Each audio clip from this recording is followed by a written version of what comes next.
Every day, I watched the clock. I couldn't wait for him to arrive. And when he finally did, he was smiling, and he was singing, and he was talking about what a beautiful day it was, even when I could see out my window that it was raining some days. And then he came in, and he hung up his suit jacket, and he took down a sweater, and he zipped it up, and he sat down, and he took off his shoes, and he tossed them in the air, and put on his sneakers. And he was so happy. And for the next 30 minutes, I was happy too. I sat inches from the TV watching Mr. Rogers' Neighborhood. I was 4. It was 1968. We had just moved again, and I was the new kid. I was thrilled when I discovered that next door was Tracy Ferresso. Tracy was 4 too. Her birthday was just a month away from mine, and we hung out all the time. Or rather, I basically went to her house every day and stayed there most of the day. Her parents were really, really nice. Her mom made cookies, and her dad hatched baby chicks under a grow light in the garage. And they didn't scream at her when we decided to have a yard sale and sell our parents' stuff out on the road. And when the mailman tattled on us, they just laughed. My mom was usually not really paying attention. She had a lot on her plate. My brother was 6, I was 4, my sister was 2, and my baby brother was 1. She was always tired, and she was always mad. She didn't have a lot of time for me, so I loved the Ferressos. And when September came and my brother started first grade, Tracy was starting preschool. So everybody, including me, thought I would be starting preschool. Tracy and I were the same age.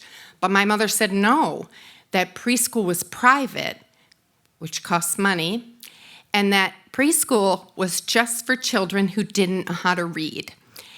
She kind of implied that Tracy wasn't very bright.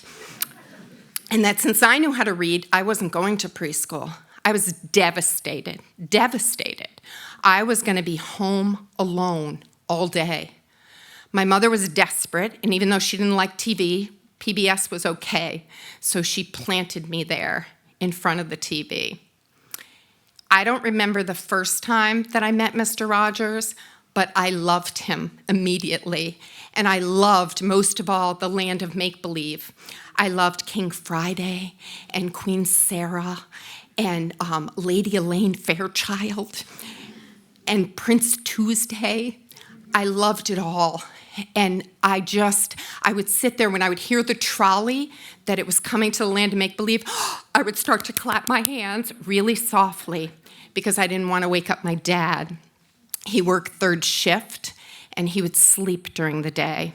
He would come home from work, he would pour his special orange juice, which I knew better than to drink, and he would complain about all the fucking assholes at work. And then he would go to bed. And we knew better than to disturb him, because if we woke him up, he would yell how he was going to bounce us off the walls, which I always thought was really funny, because I thought I was going to turn into a Super Bowl.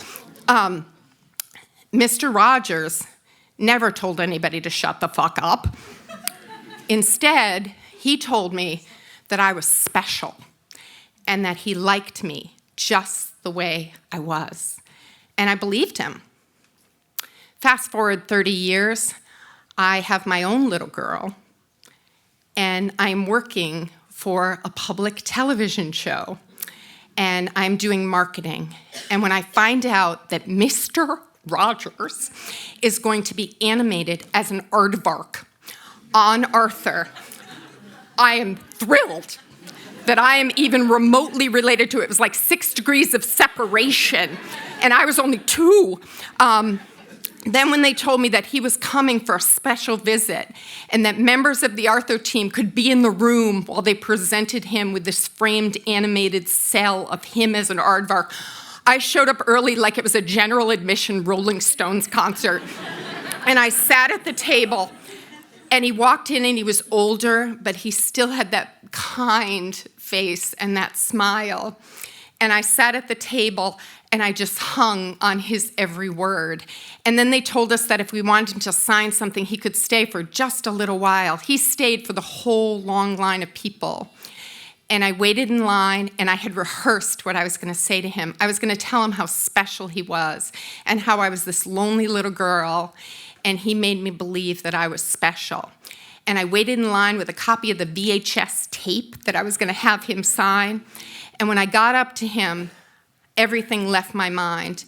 He took my hand in both of his hands, and I told him my name, and he said, "Julie, I am so glad that you are here today." He said, "People don't realize because I'm on TV that I can get nervous." And I was nervous when I walked in the room with all these strangers. And then I saw your face, and you were smiling, and you were happy to see me. And I just want you to know you're special. And I like you just the way you are. Thank you.